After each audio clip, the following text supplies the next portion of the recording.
Welcome back to MD101. My little oh no, I think it's running out of ink. My little series going over maladaptive daydreaming, like basic stuff. Disclaimer, of course, I'm not a mental health professional or anything. I'm just a fellow maladaptive daydreamer trying to do good in the world. And today we are going over signs and symptoms. So if you look up maladaptive daydreaming signs and symptoms on the internet, you're going to find a few different lists. Some include some things and some don't include those things and they include other things. We are going to be basing our signs and symptoms off of the maladaptive daydreaming scale, the MDS-16. The MDS-16 is a 16 question list of experiences common in maladaptive daydreamers. And it's a Likert scale, which is, rate how strongly you feel this on a scale of 0 to 10, 0 being, you know, least strongly or not at all, and 10 being very severely or a lot. It's you've seen them before. So you fill out that little questionnaire, or a mental health professional will walk you through it, and you kind of rate where you fall on all the different things. And some of them will be 0, and some of them will be 10, and some of them will be like, I don't know, 8, 5, 2. Yeah, add up all your scores at the end or whatever, and then you talk to your therapist about it. So it's not an exhaustive list of what a maladaptive daydreamer might experience, but it does hit the bigger notes, and that's why we're going to use it to cultivate our list of signs and symptoms. Also, drawing a little bit from the proposed diagnostic criteria, proposed because maladaptive daydreaming has not been proven to be its own unique disorder, but it does have a diagnostic criteria that the researchers made while they were conceptualizing what MD is, and how you would distinguish a maladaptive daydreamer from just an immersive daydreamer. And I will link both of these down below. Important to remember, just a note, these are not self-diagnosis tools. These are tools that are meant to be used. Um, they were made for mental health professionals to use in their practice to help them with their clients. Patients? I don't know what word is better. You can take them. You can take the quiz yourself. But the scale. You can do the scale yourself and get an idea of where you fall. Just remember, that you're biased to your own experiences, and the scale just it wasn't made with that purpose in mind. It can give you an idea of where your problem areas lie, an idea of how much you might be lining up with maladaptive daydreaming experiences, but it can't tell you that you are or aren't a maladaptive daydreamer. You're going to want to take the totality of your experience, not just this score, to figure things out for yourself, to self analyze. Both be below, along with their papers that explain how they were made and why they were made, and have all the numbers and statistics along with them that I don't understand. I'm not even going to pretend to understand, but it all looks very impressive. So there's that. First up, immersion.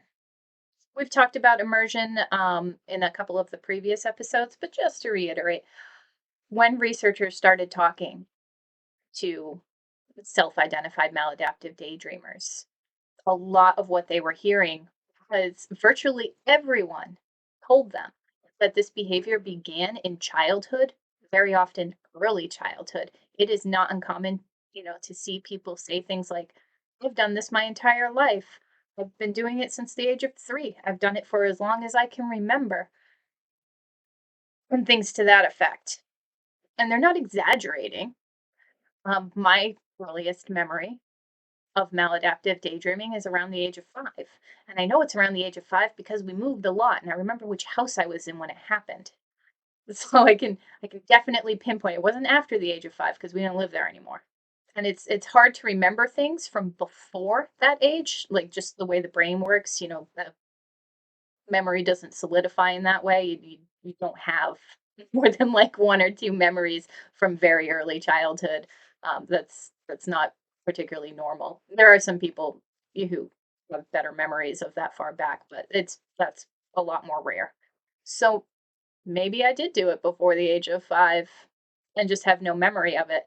Other people, if they had parents who were paying attention and noted behavior, will tell them that, oh, you have paced like that almost ever since you could walk.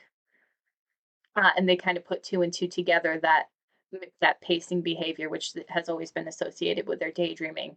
They were probably also fantasizing, even though they can't remember it while they were doing that behavior as a young child. Not everybody starts that early. Some people don't report it starting till like 9, 12, 15, things like that. Usually not in adulthood, but adolescence and down. Anyway, to get back to the point, I went off on a tangent there. That got the researchers to thinking, like, is this something that people are born with? And they've sort of landed on the idea that yes, it probably is. Some people are born with the ability to daydream very deeply, to fantasize with vividness and lucidity and detail for long stretches of time, to just be really, really immersed in it. It's called dissociative absorption, and everybody does it. Dissociative absorption is when you're absorbed in something. It's that moment when you're really into a book and the action is unfolding in your mind's eye and you're not particularly aware of yourself or your surroundings. You're just really into what you're reading. Or it happens with films. It happens with all forms of daydreaming, really, or dissociative absorption. It's a totally normal function of the human mind that happens to everybody, but maladaptive daydreamers and immersive daydreamers, among other people, but here we're talking about MD, they're just more prone to it and they're naturally really good at it. So to be a maladaptive daydreamer, you have to have this trait. Whether or not that trait can be developed later in life, if it's something you can learn how to do, or something that can be triggered into existence through some sort of catalyst, not sure, up in the air. But in general, the thinking is that most of us are probably just born good at it, and that's what makes us immersive daydreamers. And then later, something happens. There's lots of pathways to developing MD, but that immersive daydreaming will develop into um, a maladaptation under some circumstances for whatever reason. So on the diagnostic criteria and on the maladaptive daydreaming scale, you'll see that that's right at the top. That's you know an important feature, not just an important feature. That is a prerequisite to even being considered that you might be a maladaptive daydreamer. And like we talked about in the last section, I believe, it is not always a visual experience. It's not that you're seeing a lot of detail. Many of us, I would say most of us, do see with a lot of detail. We do have a strong visual element to our daydreaming, but daydreaming isn't always visual. So that immersion and that absorptive nature can come from other places. It's not just that, you are really good at visualizing. The absorption could be coming from some other form of daydreaming, from narrating or through feeling or something, or whatever. But yeah, immersion, that's the first sign you're a maladaptive daydreamer. That's one of the biggest ones. The rest of these are not universal. You might show some of them, you might not. Immersive daydreaming and sort of the persistence that MD has, the distress and dysfunction that we already talked about. Those are the two that are universal. The rest of these you may or may not experience. Music. Maladaptive daydreaming has a strong relationship to music in most maladaptive daydreamers. So the daydreams could be triggered by music.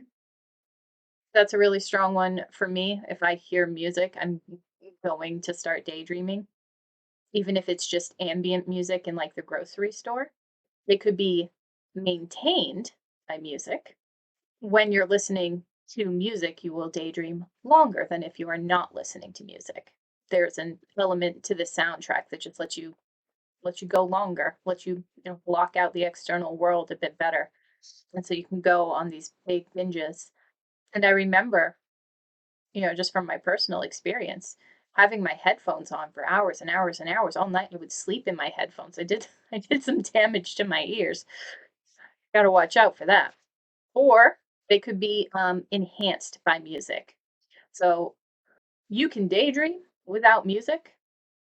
It's just better when there is music. It enhances it, somehow. But like, why music? And there's some ideas on why music is such this big thing for maladaptive daydreamers. And it sort of starts with it's a good tool to block out external stimuli. You can really get in to music and stuff, and you're not really hearing what's going on around you. You're not really focusing on what's going around you. It's an entry point into absorption. It makes the absorption easier to maintain. And it makes it easier to maintain because music is not a one-dimensional kind of thing. Music itself has a lot of facets to it. Um, Beat and tempo and melody, lyrics themselves, singers, or even if there's no lyrics, even if it's just the music itself, is emotive. You can feel it, and every single one of those things is just a little gateway for a maladaptive daydreamer to get into. So it's very appealing. It's very strong at what it does, whether it's triggering, maintaining, or enhancing. It does it very well.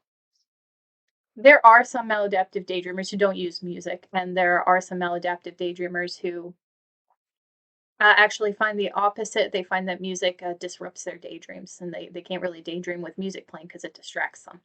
That does happen, um, but they're more rare. They're more rare in general.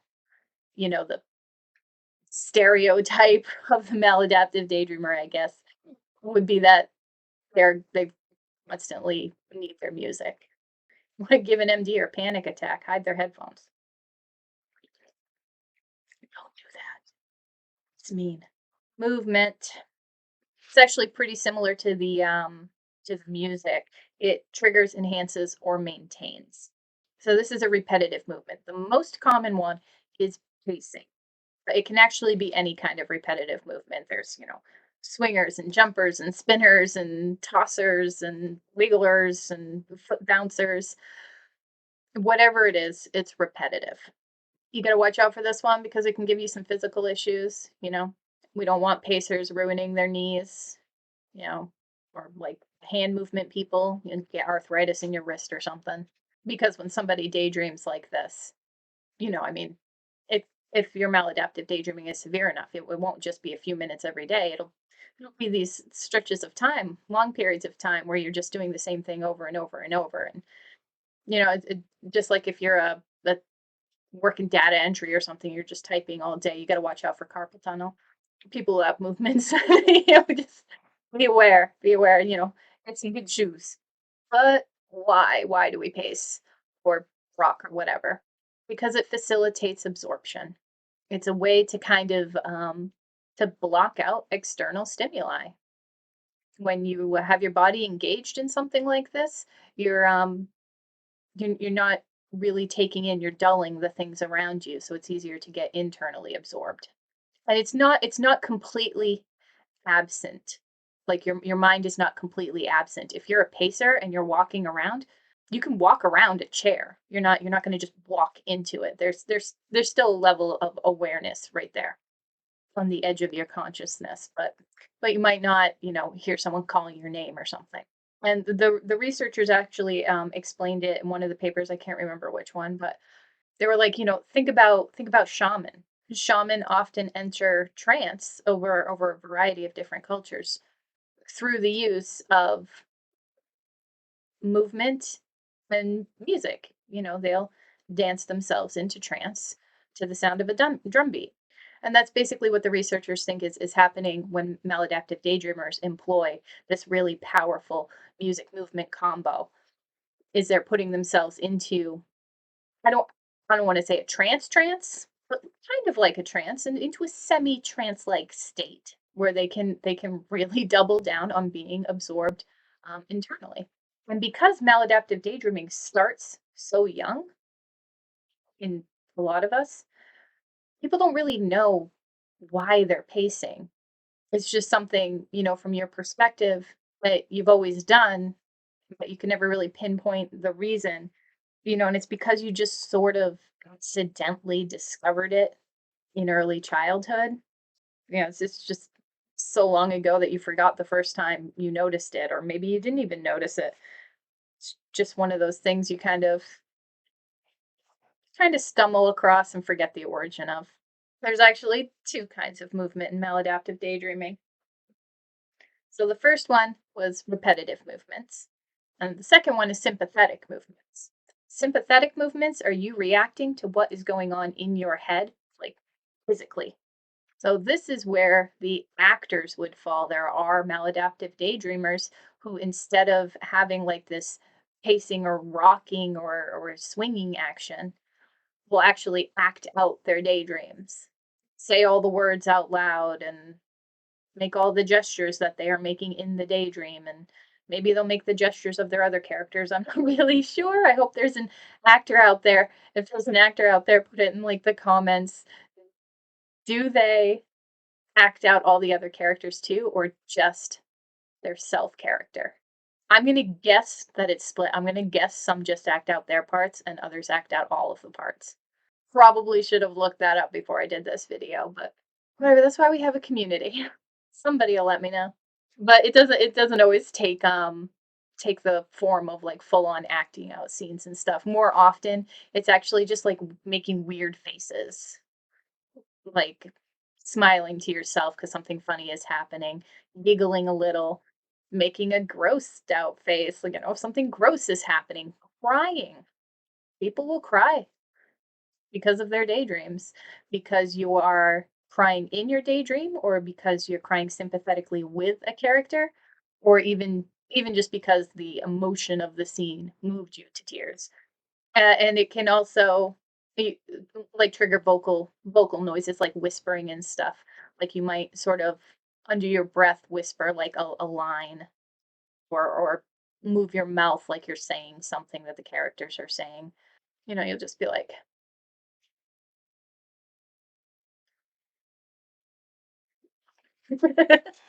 I do that. I'm a whisperer. I'm a whisperer. Just phrases, just out, I don't whisper the whole thing, but every once in a while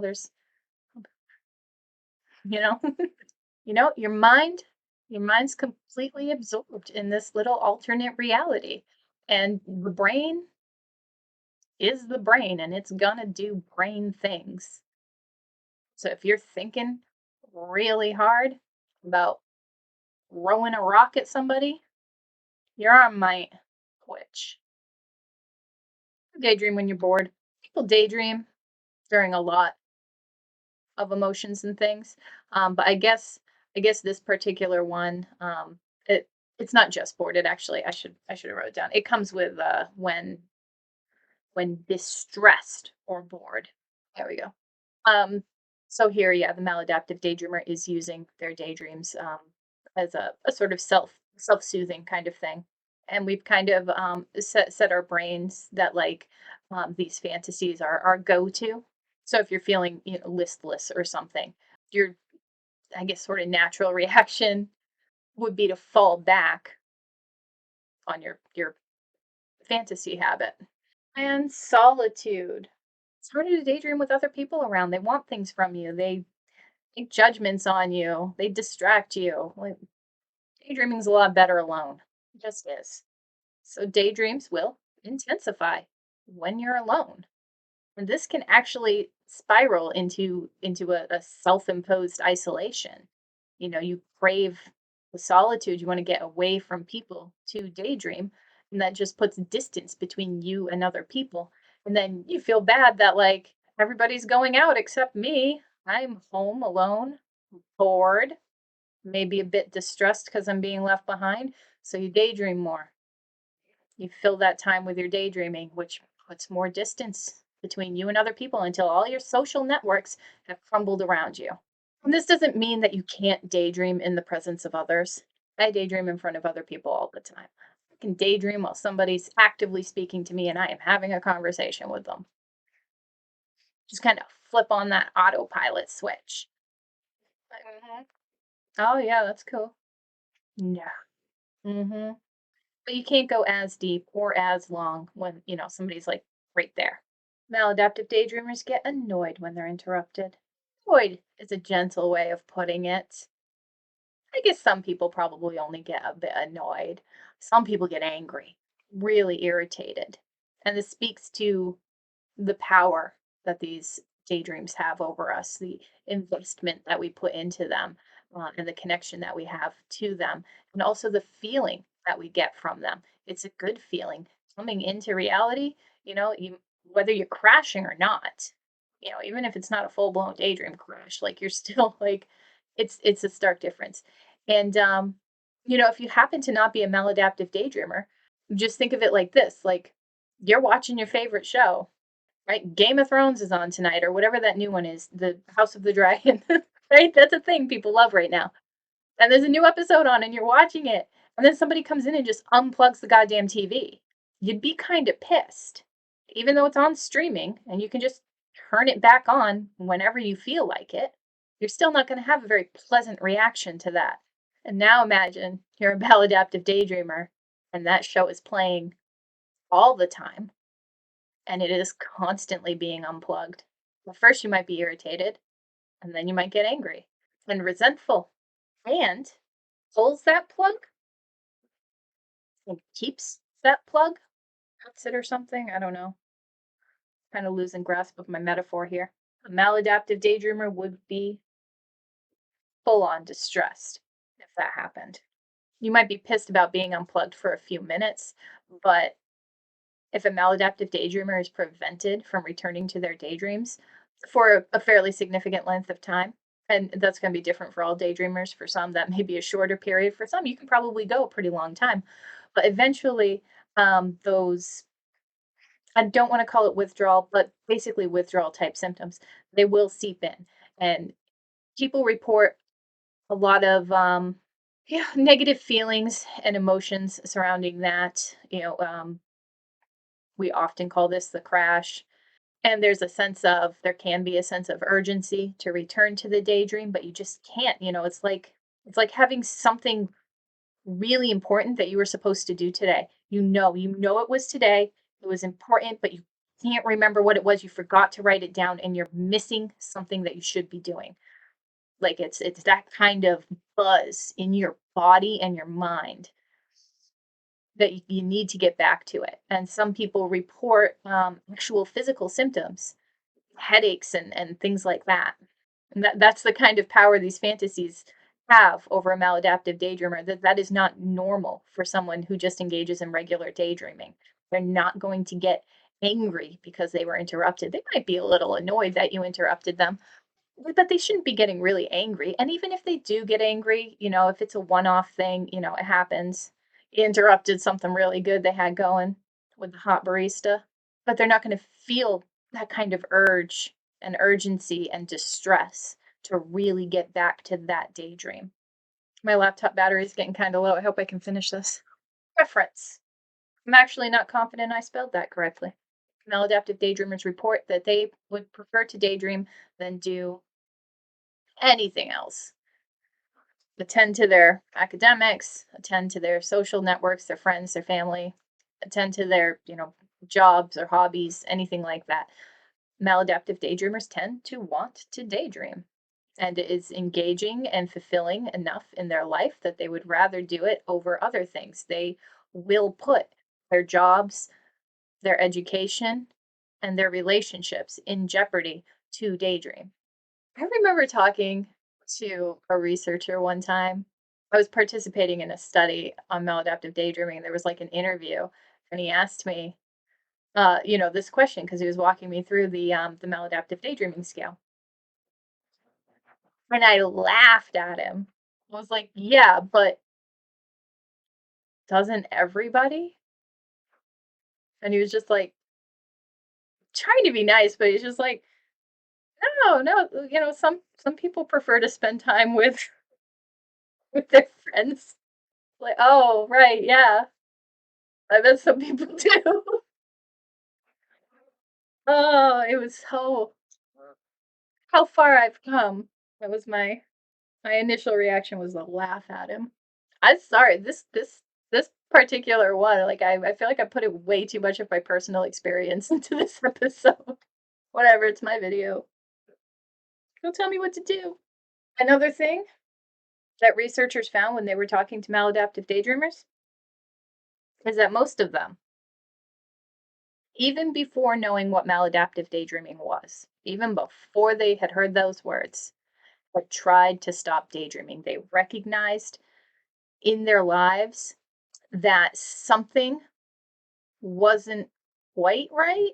They recognized that they wanted other things out of life, and they recognized that their daydreaming habit was getting in the way of that. So they tried to stop, and they failed. Usually, well, I guess probably all the time, since in this study they were still maladaptive daydreamers. If they weren't a maladaptive daydreamer, they wouldn't have been in the study. But yeah, maladaptive daydreamers tend to have a history of repeated attempts to stop. Not everyone, of course, and especially maybe not now where people are finding out about it much younger. Maybe early enough that they hadn't gotten to the point yet where they started making those efforts.